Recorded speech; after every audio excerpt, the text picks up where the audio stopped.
নমস্কাৰ সকলোকে জ্ঞান একাডেমি চেনেললৈ পুনৰবাৰ স্বাগতম কৰিছোঁ। বোৰ্ডে এটা ভাল খবৰ আহি পৰিছে বন্ধুসকল, মেট্ৰিক আৰু হাই ছেকেণ্ডেৰী ৰিজাল্ট হয় আপোনালোকে ঠিকেই শুনিছে। মেট্ৰিক আৰু হাই ছেকেণ্ডেৰী ৰিজাল্ট সম্পৰ্কে এটা ডাঙৰ আপডেট আহি পৰিছে আৰু বন্ধুসকলৰ লগত মই আজি আপোনালোকক এই আপডেটটো শ্বেয়াৰ কৰি দিব ওলাইছোঁ। গতিকে আপোনালোকে যদি এই চেনেলটোত নতুনকৈ আহিছে চেনেলটো ছাবস্ক্ৰাইব কৰি দিব, যাতে আপোনালোকৰ নতুন আপডেট আহিলে আপোনালোকে পাই থাকে। ঠিক আছে বন্ধুসকল, গতিকে গম পাই চাগে সেৱা বোৰ্ডৰ ফালৰ পৰা আৰু যোনটো হাই ছেকেণ্ডেৰী যোনটো বোৰ্ড আছে এইটো আপোনালোকৰ গম পাই চাগে দুটা বোৰ্ডৰ ৰিজাল্ট কেতিয়া পাব্লিছ হ'ব বহুতে সুধি আছিলে। গতিকে বন্ধুসকল বোৰ্ড এটা ভাল খবৰ আহিছে যে আপোনালোকৰ যোনটো ফাইনেল ৰিজাল্টৰ মানে ডেটটো হ'ল সেইটো আপোনালোকৰ এপ্ৰিল মাহৰ ছেকেণ্ড উইকত, মানে ধৰি লওক আপোনাৰ এপ্ৰিলৰ 12-13 তাৰিখে আপোনালোকৰ পাই যাব মেট্ৰিক আৰু হাই ছেকেণ্ডেৰী ৰিজাল্ট বন্ধুসকল। গতিকে এটা বহুত এটা ভাল খবৰ আৰু এই আপডেটটো আমি আমাৰ গ্ৰুপৰ ফালৰ পৰা পাইছোঁ আৰু আমাৰ গ্ৰুপৰ ফালৰ পৰা বিভিন্ন আপডেট আহিলে পোনপ্ৰথমে আমাৰ যিসকল গ্ৰুপৰ মেইন লিডাৰ আছে তথা মেইন গ্ৰুপৰ এডমিটেড আছে তেওঁলোকে আমাক অৱগত কৰাই দিয়ে আৰু সেই আপডেট মতে মই সৰুকৈ আপডেট পাইছোঁ যে অতি শীঘ্ৰে আপোনালোকক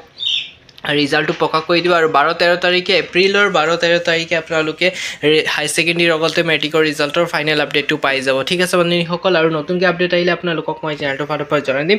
চেনেলটো ছাবস্ক্ৰাইব কৰি ৰাখক যাতে আপডেটটো আপোনালোকে পাব পাৰে আৰু ৰিজাল্ট কেনেকৈ চাব সেই সম্পৰ্কে আপোনালোকক জনাই দিম। কেইটামান লিংক মুকলি পাব, সেই লিংকসমূহ আপোনালোকে জাষ্ট ক্লিক কৰি পেলাই আপোনালোকৰ ৰোল নম্বৰ আৰু এডমিটৰ ৰোল নম্বৰ আৰু আপোনালোকৰ নেমটো যদি মাৰে তেতিয়া আপোনালোকে ৰিজাল্টটো চাব পাৰিব, বা ৰোল নম্বৰ হ'লেও আপোনালোকে ডাইৰেক্টলি চাব পাৰিব। ঠিক আছে, গতিকে অপেক্ষা কৰক আৰু কেইদিনৰ কাৰণে আপোনালোকে অতি শীঘ্ৰেই পাই গৈ আছে আপোনালোকৰ ৰিজাল্টৰ আপডেটটো অতি শীঘ্ৰে আপোনালোকে পাই যাব। ধন্যবাদ।